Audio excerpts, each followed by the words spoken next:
আসসালামু আলাইকুম প্রিয় এইচএসসি এবং অনার্স প্রথম বর্ষর শিক্ষার্থীরা।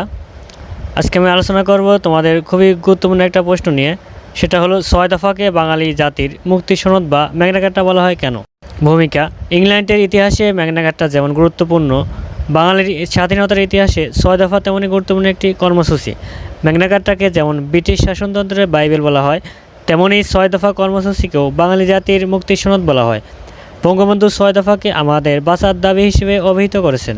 পাকিস্তান সৃষ্টির পর থেকেই জাতিগত সত্তা বিদ্বেষবশত পশ্চিম পাকিস্তানি শাসক গোষ্ঠী পূর্ব পাকিস্তানি জনগণের উপর দমন-পীড়ন, অত্যাচার, নির্যাতন, শোষণ ও বৈষম্যের স্টিম রোলার চালালে মানুষের গণতান্ত্রিক অধিকার আদায়ের জন্য 1966 সালে 6 দফা কর্মসূচি পেশ করেন। 1966 সালে 5 থেকে 6 ফেব্রুয়ারি পশ্চিম পাকিস্তান লাহোরে বিরোধী দলগুলোর এক সম্মেলন অনুষ্ঠিত হয়।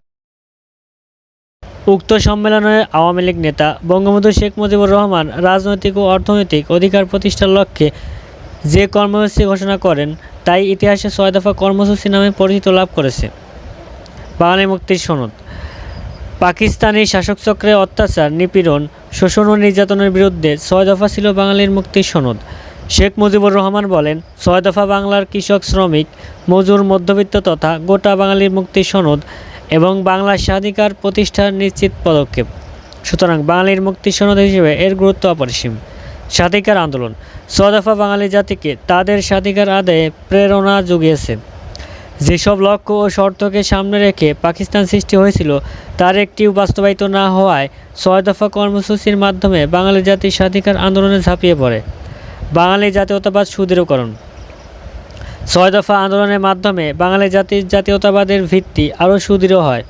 6 দফার উপরে ভর করেই বাঙালি জাতি 66-এর শিক্ষা আন্দোলন, 69-এর গণ অভ্যুত্থান ও 71-এর স্বাধীনতা সংগ্রামে ঝাঁপিয়ে পড়েছিল।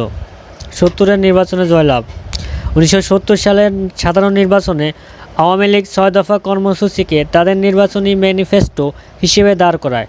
আর এই 6 দফার ভিত্তিতেই গণরায় লাভ করে আওয়ামী লীগ নির্বাচনে নিরঙ্কুশ সংখ্যাগরিষ্ঠতা। স্বাধীনতা আন্দোলন: 1971 সালের স্বাধীনতা আন্দোলনের পেছনে মূলত প্রেরণা দিয়েছে 6 দফা কর্মসূচি। 6 দফার উপর ভিত্তি করে পূর্বের সকল আন্দোলন সফল হওয়ার পর বাঙালি জাতির আত্মবিশ্বাস আরও সুদৃঢ় হয়। ফলে তারা পাকিস্তানিদের সকল প্রকার অন্যায়, অত্যাচার, শাসন ও শোষণের বিরুদ্ধে সংগ্রামে লিপ্ত হয় এবং 1971 সালের 16 ডিসেম্বর নিজেদেরকে পাকিস্তানির হাত থেকে মুক্ত করতে সক্ষম হয়। উপসংহার: পরিশেষে বলা যায় যে বাংলাদেশের রাজনৈতিক ইতিহাসে 1966 সালে 6 দফা কর্মসূচি ছিল একটি মাইলফলক। শুরু থেকে তাই অনেকে একে ম্যাগনা কার্টা বলে অভিহিত করেন। এ কর্মসূচিকে সামনে নিয়ে বাঙালি জাতি যে স্বাধিকার আন্দোলন শুরু করে তাই পরবর্তীকালে স্বাধীনতা আন্দোলনে রূপান্তরিত হয় এবং স্বাধীন ও সার্বভৌম বাংলাদেশের অভ্যুদয় ঘটায়। চূড়ান্ত বিশ্লেষণে তাই 6 দফা কর্মসূচিকে বাঙালি জাতির মুক্তির সনদ বলা হয়। তো প্রিয় শিক্ষার্থীরা, আজকে ক্লাসে পর্যন্তই। পরবর্তী যে কোনো কোর্সিন পেতে আমাদের চ্যানেলটা সাবস্ক্রাইব করে পাশে থাকা বেল আইকনটা বাজিয়ে দিও। আল্লাহ হাফেজ।